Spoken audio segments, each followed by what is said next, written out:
This episode of the Reading with Your Kids podcast is brought to you by Jedley's award-winning children's book, The Great Maratini. A very long time ago, there was a boy named Sam who liked to do his magic tricks, and he was quite the ham. He was called the Great Maratini, the best magician of his age, but his greatest feat took place far away from any stage.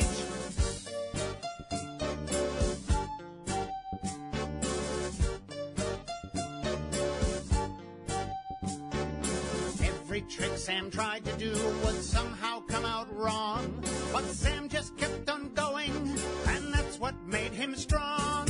He was called the Great Maratini, the best magician of his age, but his greatest feat took place far away from any stage.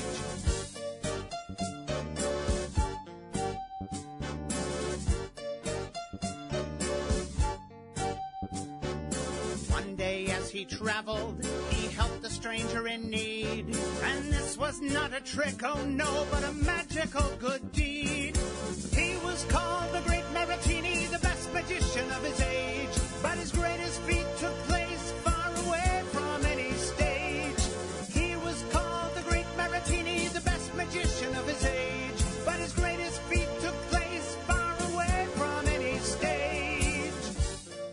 To get your autographed copy of the giant bilingual edition of The Great Maratini, please visit greatmaratini.com. Reading with your kids.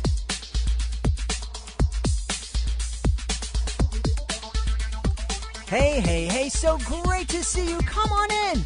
Hi, my name is Jedley, and this is the Reading with Your Kids podcast and iTunes' #1 kids and family podcast. Thanks to your help and support. We are so happy that you're joining us today. So happy that you are subscribing to the show on iTunes and all those other great podcasting platforms. We have a wonderful guest for you today. His name is Henry Hertz, and he is here to tell us about his brand new book, Alice's Magic Garden. Hey, this is Jedley. You know, for years, I struggled to get back to a healthy weight. I had been an athlete all throughout high school and college. And then when I got into the real world and had a job as a social worker, well, I got to tell you, I just forgot about exercise, and I ate my way to a very, very unhealthy life. It would have been so much easier for me to get back to that healthy lifestyle that I loved in high school and college if I had a tool like Chronometer. We're really happy that the folks at Chronometer have decided to become sponsors and supporters of the Reading with Your Kids podcast. And you can find out all about their great product at our website, readingwithyourkids.com/fitness. readingwithyourkids.com/fitness. I mean, this is a great tool. It's a really great tool. It helps. Not only does it help you track your calories and help you track your exercise, but it also helps you track your nutrition. You know, you're just going on a diet and reducing calories. It's not the right way to go. You need to make sure that you're still having the right amounts of nutrients and proteins and the mix and all that kind of stuff. That's why Chronometer is so very useful. It's really easy to use. It helps you track 60-plus nutrients for 200,000-plus foods. And like I said, it lets you log your diet, your exercise, your biometrics, put notes in there. It helps you make custom foods and recipes. It even has a mobile app so you can log on the go. You can check it all out and also check it out for free at our website, readingwithyourkids.com/fitness. Joining us right now from San Diego in California. I'm really excited about welcoming this guest. He's the author of a brand new book called Alice's Magic Garden. It's a prequel to Alice in Wonderland. Please welcome to the show, Henry Hertz. Henry, how are you? I'm great. Thanks for having me, Jed. I'm really excited to have you on here. You are Alice's Magic Garden is published by our friends over at Familius. We love Familius. What a great publishing house, and what a great family to work with. You must have had a ball working with them. It was really nice, and you're right. It's like a family, and my editor spent a great deal of time working with me. I don't know if that says something bad about my original manuscript or just says something good about him, but either way, we went back and forth quite a bit to make it as perfect as we could make it, and I really appreciated the amount of time that he invested in that with me. Oh, that's fantastic. Well, and this is it's a picture book, and I think a lot of people may pick up a picture book and just kind of look at it and go, oh, it's like 32 pages and pictures and maybe 600 or 700 words. What's so hard about writing that? But it really is. You have to pick the 600 most perfect words and put them in the most perfect order and get the pictures to really complement the words and the words to complement the picture. It really is a challenge, and a really well done picture book is like a masterpiece. It really is a different form of art than, say, writing a novel. And I have plenty of novelist friends, and we joke about that. And they like, a young adult novel, for example, 90,000 words. I look at that and go, boy, that's a lot of words. And they look at a picture book and go, how can you tell a story and have character development and interesting dialogue and a surprising plot twist in 500 words? And so they're both challenging in their own ways. Mm-hmm. And that's the thing, that a great picture book, and I know this from being a dad with 2 kids and reading books, and there were books that the kids, would maybe hold the kids' attention until the end of the book. But there were other books that my kids wanted me to read to them over and over and over again, and not just for the week that they were introduced to the book, for years. The same, they're in 2nd grade. Oh, I love that book. Can we sit down? Can you read that book to us again? Yeah, so a good picture book really is timeless. I mean, I'm an adult. I still read Where the Wild Things Are. Yes. And that was one of those books. Yep, exactly. Well, that's what got me started. And I think many years ago in a galaxy far away, when I first read that in elementary school, I think that's where I discovered my love of the fantasy genre. And I didn't set out to become a writer, but I think that was the seed that was planted a long, long time ago. So tell us about Alice's Magic Garden. I alluded to the fact that this is a prequel to Alice in Wonderland. So give us a little bit about the story. Sure, without giving away too much. She lives in a gray, dreary boarding school, and the kids and the headmistress are not nice to her at all. And so she gets fed up one day and goes outside, sneaks outside, and wanders around and discovers a magic walled garden that nobody else, well, I don't know if I'd say magic, but it's a secret garden. No one else knew about it. And she starts spending her time in there and interacting with the plants and the little creatures that live there. And things get curiouser and curiouser as she goes along. Cool. That must have been kind of a challenge to write a prequel to such a classic story. Yeah, it's a responsibility, right? You don't want to do anything that goes against the canon, and I have great reverence for Lewis Carroll, and I have another book coming out soon that's a mashup of Rudyard Kipling and John Klassen, and I have a great deal of respect for both of those authors as well. And so you try to do something that is really stands on its own, but the linkage to the original, the homage, if you will, is clear. It's actually kind of funny. I started out this story. It wasn't intended to be a prequel to Alice in Wonderland. It was actually supposed to be sort of a fantasy spin on A Sick Day for Amos McGee, which is this wonderful picture book by Philip and Aaron Steed. It won a Caldecott. I mean, the illustrations are amazing. It's a really cute story. And I wanted to do a fantasy version of that. And I submitted that to Familius, and they were interested. But David, my editor, gave me feedback. He's like, hey, what do you think about setting it in Victorian England? I was like, oh, okay. And then that kind of got me rolling with, well, maybe for kicks, I'll name the protagonist Alice. And I think when he saw that, his eyes lit up, and he's like, that's the direction we need to take this. And so it morphed more. It took a hard left toward Alice in Wonderland at that point, but it was not the original intent. Wow. And the David you're referring to, is it David Miles?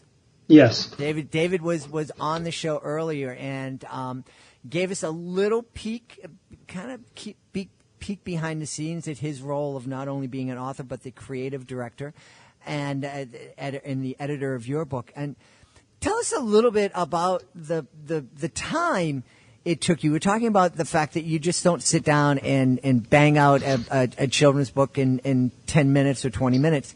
Tell us a little bit about how long it took you from that initial not Alice in Wonder prequel thought that you had to the finished product when it was available for families. So I would say that my first draft, you have an idea and you put your ideas down in a first draft, was probably around October 2015. And I think the version that David finally approved was in July of 2017. Now, I wasn't interacting with David that entire time. Part of it was me working on revisions, getting it to where I thought it was good, and then submitting it and the initial negotiation. So entire lifespan from first version to final version without illustration looks like it was, almost 2 years. From October 2015 to July 2000, a year and a half. Wow. And that's a lot of time, but that's pretty normal. Mm-hmm. And then, of course, they have to find the right illustrator and have the illustrations done and produce the book. So here we are, September 2018 is when it actually rolls out. So, but that's a pretty typical time frame for a book. There's a lot of care that goes into creating a picture book. Yeah, and I think that's a testament. I know with the folks with Familius that they're really committed to creating books that I think their slogan is something along the line. I know I'm going to murder this, but it's something along like helping families be happy, or something along those lines. And I think that's their intent when they're creating books. It's with the family in mind and just really trying to give them the very best experience that they can have.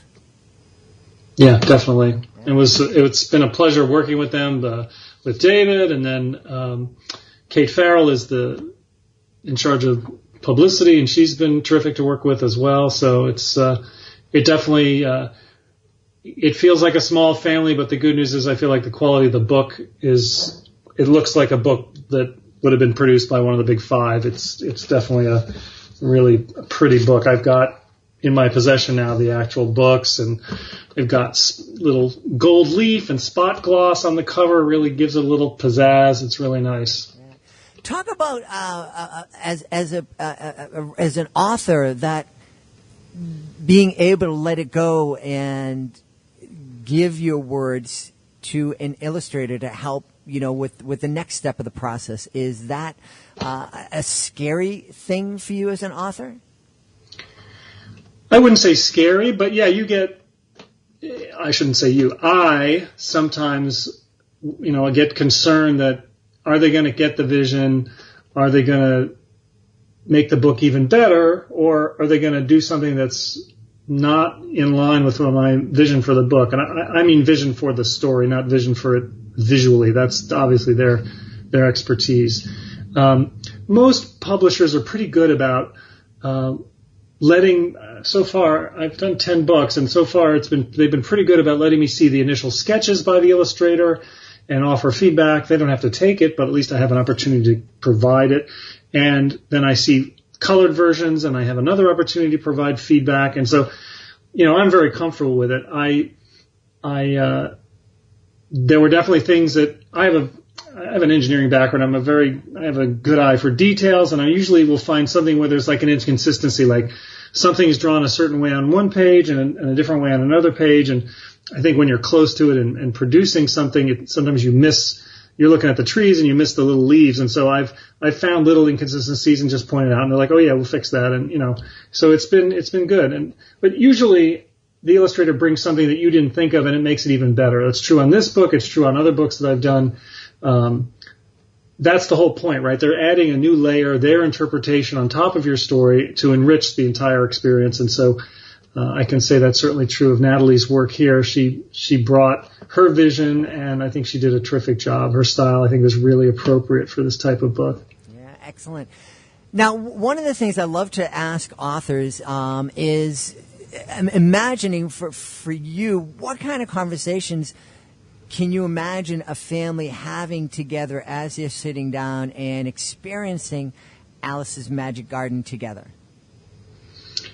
I can see a kid asking questions in a couple different directions. In the beginning of the story, the other kids in the boarding school are mean to Alice. So if the kid has experienced bullying, it might prompt a conversation around bullying and how to deal with bullies. But then, on a more positive note, later in the story, she goes out into the garden and she's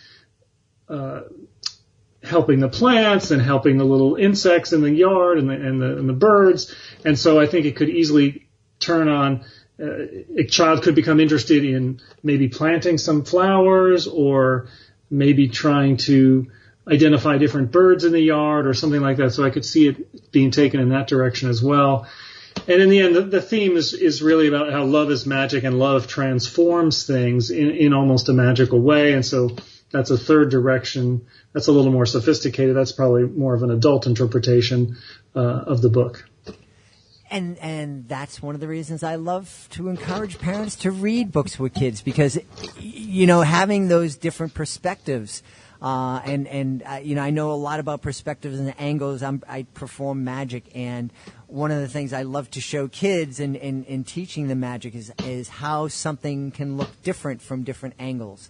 And I think one of the beauties of reading with our kids is that we have a chance to, look at the same story through different eyes and with different experiences, and kind of help our kids understand that they might not get it when they're 5 and 6 years old, that the whole concept. But I think it's as we kind of talk with our kids about stories or about movies that we're watching or about different things that we can see, they'll kind of pick up on the fact that, we're looking at the same thing, but we're seeing different things. We're seeing the same thing in different ways. And I don't know, do you agree that helps kids build kind of an empathy or just have an understanding of different ideas and more of acceptance of different ideas? That's an interesting way to put it. I certainly agree that as we get older, we appreciate different layers of a work. If it's a layered work, like we all try to make our work operate at different levels, and those levels become more apparent as the child gets older. I think that the lesson to a child in the long run would be don't make any immediate decisions about something. You can appreciate one level about something, and then as you get older, you can appreciate another. I mean, a great example, I'm old enough to remember the Batman TV series, and I enjoyed it as a kid, right? But when you watch it as an adult, there's all this wordplay in there that's clearly aimed at adults and has nothing to do with entertaining kids. And that's an example of, it's not exactly a high form of literacy, or literature, but still the idea is that you build it on several levels and people can discover the levels at whatever pace they're comfortable. Yeah, absolutely. Absolutely. When, very oftentimes when I'm doing a family magic show, there's a lot of that going on. And even if I notice, I have a little bit of different foreign language knowledge in different cultures. And if I see someone in my audience of a culture that I have some of that knowledge with, I'll throw some references in, and I love when I'm doing something on stage and there's two people laughing hysterically at it and everybody else turning and looking up there and going, what are you what's so funny? Yeah. It's just crazy. So you've mentioned that Alice's Magic Garden is not your first book. You've written a number of them. We don't have time to talk about all of them, but maybe tell us about a couple of your favorites. Sure. Well, I can't say favorite because it's like it's Sophie's choice, right? Yep. You can't choose your favorite book when you're an author. They're all your children. But I do have two others that are coming out in September as well, so they're probably the best ones to talk about. Uh-huh. And the first one is particularly relevant to what we just said because its title is Good Egg and Bad Apple, and it's a story of bullying inside the refrigerator, and it is intended very clearly from the get-go to work at two levels. It's a story about bullying where all the characters are fruits and vegetables and an egg, and it works at a second level. There's a ton of food play in there I don't expect kids to get it. So parents can either just leave it alone and let the kids grow into appreciating the wordplay, or they can explain the wordplay to the child. What's a pun? What is an idiom? And so it's a great learning opportunity if they want to take advantage of it. If not, they can just enjoy the story. The illustrations are great. They're really kind of comic book style, really fun, very expressive eyes. And it's funny, that book got started because I was in a store and I saw a refrigerator magnet, and it had a little illustration on it. It was half a dozen vegetables, anthropomorphic vegetables. So they had arms and legs and eyes, and they all looked mad. And the caption said steamed vegetables. And I smiled. I was like, huh. And then I went home, did a little research. There's a ton of different food idioms and wordplay. And I was like, I wonder if I can do a story with food as the characters and work in all kinds of fun wordplay. And sure enough, I can. Awesome. The other book that's coming out in September, I mentioned this earlier in this conversation. It's an homage to both Rudyard Kipling, who is famous for writing the Just So stories, like how the rhino got its skin, or how the whale got his throat, or how the leopard got his spots. And it's a mashup it's an homage to that and to John Klassen, who wrote the terrific This Is Not My Hat, a story of a little fish that steals a hat from a really big fish and gets his comeuppance in the end.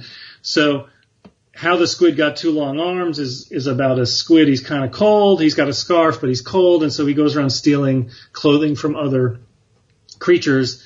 And eventually he gets his comeuppance. And then we understand why 2 of the 10 arms of a squid are longer than the others. Awesome. So much great stuff coming out of the imaginative mind of Henry Hertz.